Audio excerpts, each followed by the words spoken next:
Olá, pessoas! Glória a Deus! Tudo bem com você? Que Deus continue abençoando a sua vida, o seu lar e tudo aquilo que você empregar na sua mão. Mais uma reflexão hoje e, sem mais delongas, vamos ao texto que está em Coríntios. Vamos lá? Hoje iremos falar sobre o que, pessoal? Falar sobre profetas, revelações, movimentos e outros tipos de manifestações que ocorrem no meio das igrejas, no meio das pessoas que creem no Cristo, na sua palavra. 1 Coríntios, capítulo 14. Vamos ler o versículo 23 em diante. Diz assim: portanto, se toda a igreja se congregar em um lugar e todos falarem em línguas, entrarem indoutos ou incrédulos, pessoas que não convivem, ou não acreditam nessas manifestações, não dirão que estás loucos? Veja se isso não é muito contemporâneo. As escrituras já abordavam assuntos que é muito comum na nossa época. As pessoas chegarem num lugar e ver aquelas diversas manifestações e ficam se perguntando: que loucura é essa? E se você abrir a sua Bíblia aí, você vai encontrar esse texto, lá em 1 Coríntios 14, versículo 23. Vamos ver o que tem no versículo 24? Mas se todos profetizarem, e algum indouto ou incrédulo entrar, por todos é convencido, por todos é julgado. Os segredos do coração ficarão manifestos, e assim, lançando-se sobre o seu rosto, adorará a Deus, declarando que Deus está verdadeiramente entre vós. Então, vou parar neste versículo, faremos leitura de um outro e faremos também algumas menções a outras histórias bíblicas. Mas esse texto especial, primeiro eu quero destacar um ponto principal nele. Primeiro ponto, ele fala em congregar. Hoje há muitos críticos a respeito sobre o assunto de estar em uma igreja, questões de enriquecimento de líderes e uma infinidade de polêmicas.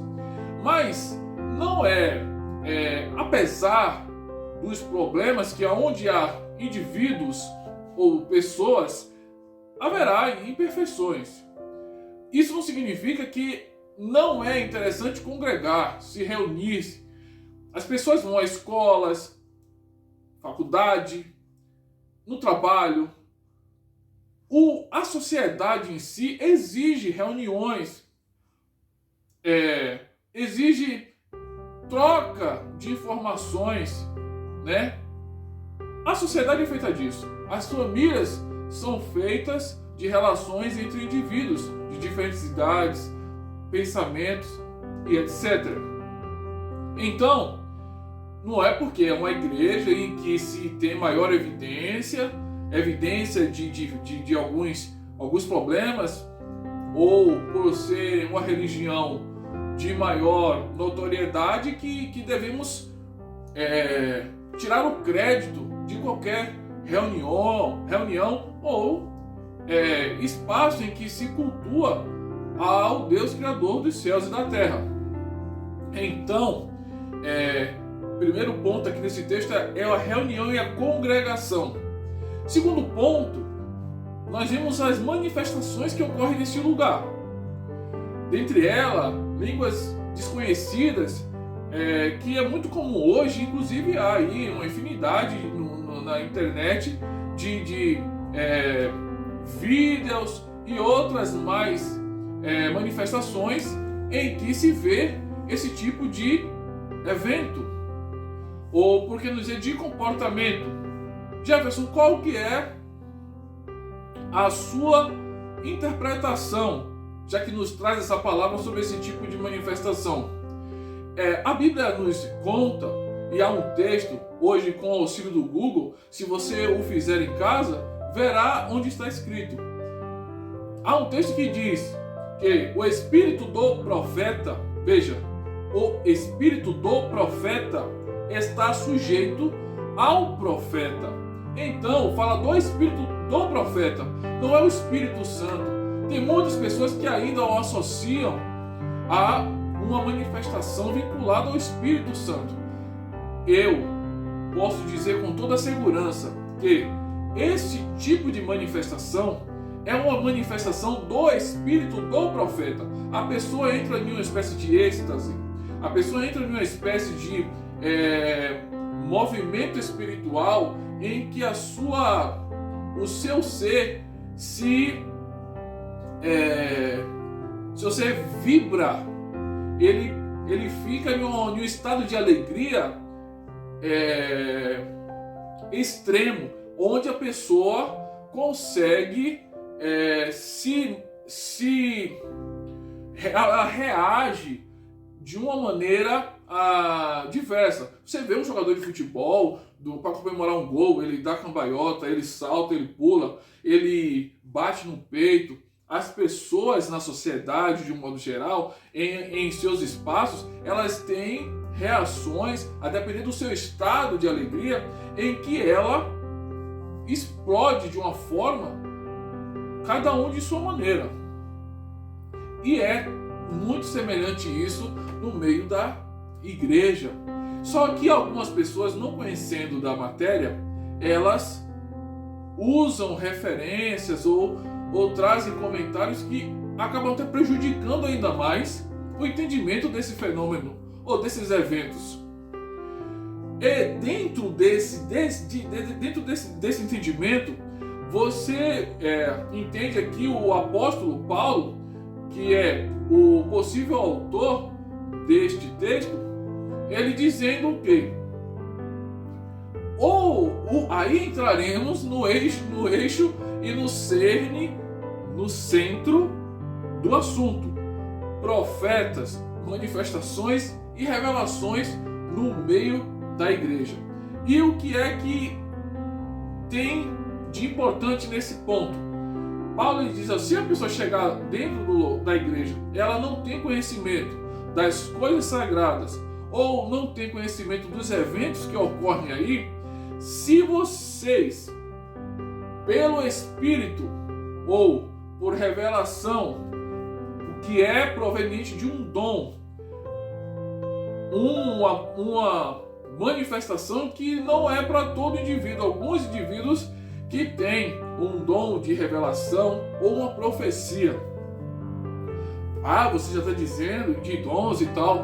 Olha, dons, Paulo mencionou um número de dons nas Escrituras, mas todo tipo de habilidade dada por Deus ao homem não é problema algum atribuirmos a palavra dom, virtude. Então, a pessoa que tem essa virtude, esse dom, ela fala para a pessoa que não conhece, não faz parte do meio, ela fala para aquela pessoa coisas que só aquela pessoa sabe, coisas do coração. E isso vai trazer na pessoa uma curiosidade, algo de diferente tem nesse lugar. É bem possível que Deus esteja no meio deles, porque somente eu sabia. Isso acontece muito em muitas reuniões, em muitas igrejas, acontece esse tipo de manifestação. Alguém conta a vida do outro sem ter qualquer conhecimento ou convívio.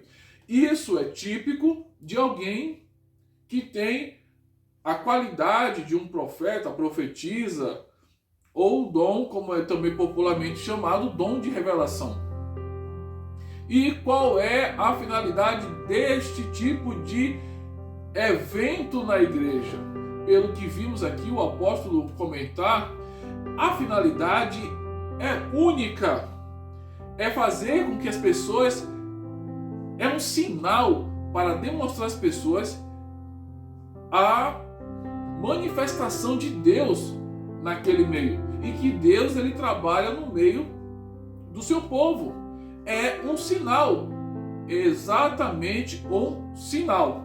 Então, por que muitas pessoas hoje dão maior valor a essas manifestações do que qualquer outra, ou até a própria palavra de Deus?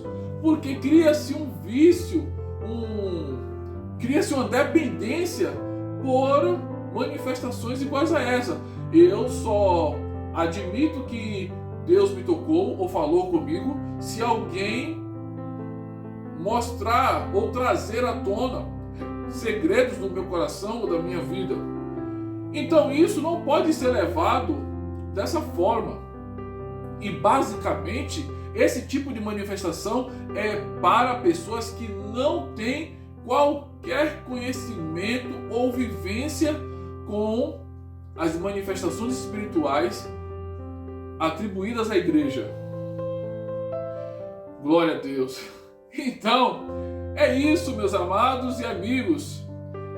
Eu vos digo que pelas Escrituras, esse tipo de manifestação é basicamente para servir de sinal às pessoas que não têm qualquer entendimento das manifestações dentro da igreja. E, infelizmente, usam esse tipo de manifestação para prender a atenção de todo e qualquer público, para atrair até uma fama para si a pessoa que tem esse tipo de virtude ou dom. Então isso é legal? Não é legal. E aonde é que nós iremos chegar com todo esse entendimento? Tem mais um texto que iremos ler, faremos as outras menções e fecharemos esse tema aqui para a glória e honra do nome do Senhor, porque a Ele é toda a glória e toda a honra.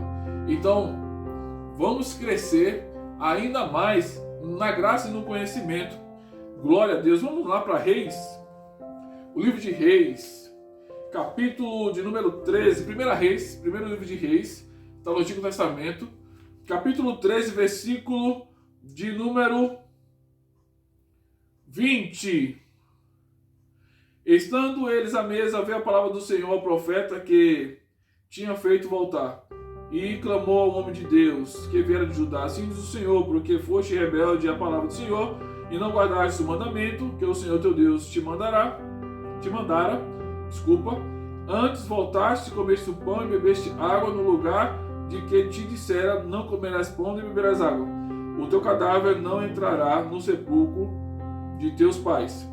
Então, se você que nos acompanha fizer depois leitura do contexto dessa história, você verá um homem que recebeu de Deus uma orientação. Ele, resumidamente, para não esticarmos o assunto, ele fez o que foi recomendado para ele, porém no meio do caminho ele seguiu a orientação de um classificado no texto como profeta velho. Esse profeta velho apareceu dizendo que um anjo apareceu. Olha só, coisa muito parecida com as épocas atuais. Alguém que aparece dizendo que um sinal, ou ouviu o anjo falou com ele, ou o Deus falou, e coloca tanta divindade nas palavras, que faz com que quem escuta até dê maior crédito. E aquilo que a pessoa tinha certeza no seu íntimo de ser o caminho certo, ela acaba abrindo mão para dar lugar a uma nova palavra, um novo entendimento. Então, resumindo, esse jovem faleceu porque ele desobedeceu a orientação dada por Deus. E vamos fazer agora as menções para fechar o tema. Eliseu recebeu aquela viúva que já falamos aqui no nosso canal. A viúva, ele orientou, ela seguiu as orientações dele, foi bem sucedida.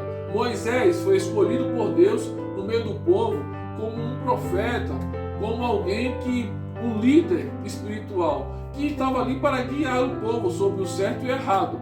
Quem seguia o certo, era bem sucedido. Quem não seguia, estava mal. Vamos ver lá Jonas, aquela história da baleia e tudo mais, ele tentou escapar, Deus foi misericordioso com ele e fez com que ele chegasse até a cidade de Nínive. E quando ele chegou em Nínive, ele fez o que Deus mandou, pregou o que aconteceria, e em resumo ele disse: se vocês se converterem, a situação é essa, se vocês não se converterem, vocês serão destruídos. O povo se converteu, se arrependeu, suplicou a Deus por misericórdia, e Deus voltou atrás daquilo que tinha dito. Elias trouxe muitos alertas ao povo de Israel. Jeremias, Isaías, todos esses profetas, o próprio João Batista, ele trouxe mensagens.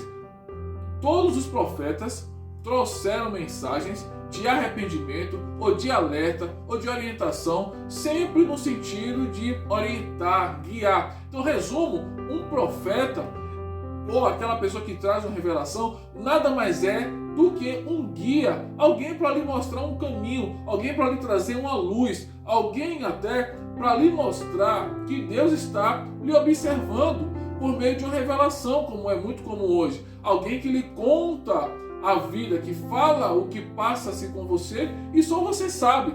Então, essa pessoa, ela lhe é por um instrumento de Deus para testificar de que Ele está te observando. Porém, aquela pessoa que vem e diz você, você vai ter um carro, você vai ter um emprego, você vai encontrar o amor da sua vida e Deus vai colocar alguém maravilhoso no seu caminho e vai estar vendo a chave na sua mão. Isso tudo pode ser uma verdade, mas o que vai definir a verdade real desta palavra que você recebeu é a sua escolha. Por isso que eu trouxe aqui a referência de Jonas, que Nínive, o povo de Nínive se converteu, este profeta novo que descumpriu a orientação que recebeu e se deu mal. Então há esses dois caminhos. A vida, o contexto bíblico é formado de dois caminhos, como está lá na árvore, a árvore do Éden, o bem e o mal. Então é sempre assim, Deus traz uma orientação, traz uma mensagem, uma revelação, como você queira entender, sobre uma possibilidade na sua vida futura. E o que é que você fará? Se você escolher por boas atitudes, por bons caminhos, você será bem sucedido. Se você escolher por caminhos ruins, infelizmente você poderá não ver nada disso que lhe foi prometido ou que você tem certeza que será seu no futuro. Então, basicamente, é a sua fé que fará você chegar aos locais em que você deseja ou que alguém lhe trouxe por uma divina revelação ou uma profecia. Então, qual é o maior objetivo dessas manifestações na igreja? Para testificar. Veja que a palavra principal é testificar, é trazer às pessoas um sinal do poder de Deus e da manifestação dele, de que ele se manifesta no meio do seu povo. E nada mais. O que fará a diferença é você seguir os seus ensinamentos ou não. Todo aquele que segue o ensinamento do Senhor, ele vai ser bem sucedido. Ele vai ter bons resultados. Ele vai ter bênçãos sobremedidas sobre a sua vida. Então é isso aí. Quem são esses que se manifestam na igreja? As pessoas têm seus dons, essas línguas, essas manifestações do Espírito, aquelas danças, aqueles saltos, aquelas acobracias, né? Aquelas acobracias da igreja e todas as outras manifestações que você até se escandaliza. É o espírito da pessoa se alegrando, é o espírito do profeta e os dons que Deus trouxe para a sua igreja. Então é isso aí, tá? Fica conosco, deixa a sua curtida, compartilha, faz o seu comentário principalmente, nos sugerindo outras mensagens e outras palavras. Então, não se esqueça o que foi recomendado nas Escrituras e o que foi instruído. Deus abençoe. Tamo junto.